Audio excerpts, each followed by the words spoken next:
नमस्तेऽस्तु महामाये श्रीपीठे सुरपूजिते शङ्खचक्र गदाहस्ते महालक्ष्मी नमोऽस्तुते। नमस्ते गरुडारूढे कोलासुरभयङ्करी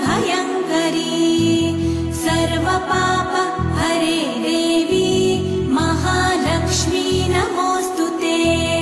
महादेव्यै च विद्महे विष्णुपत्न्यै च धीमहि तन्नो लक्ष्मी प्रचोदयात्।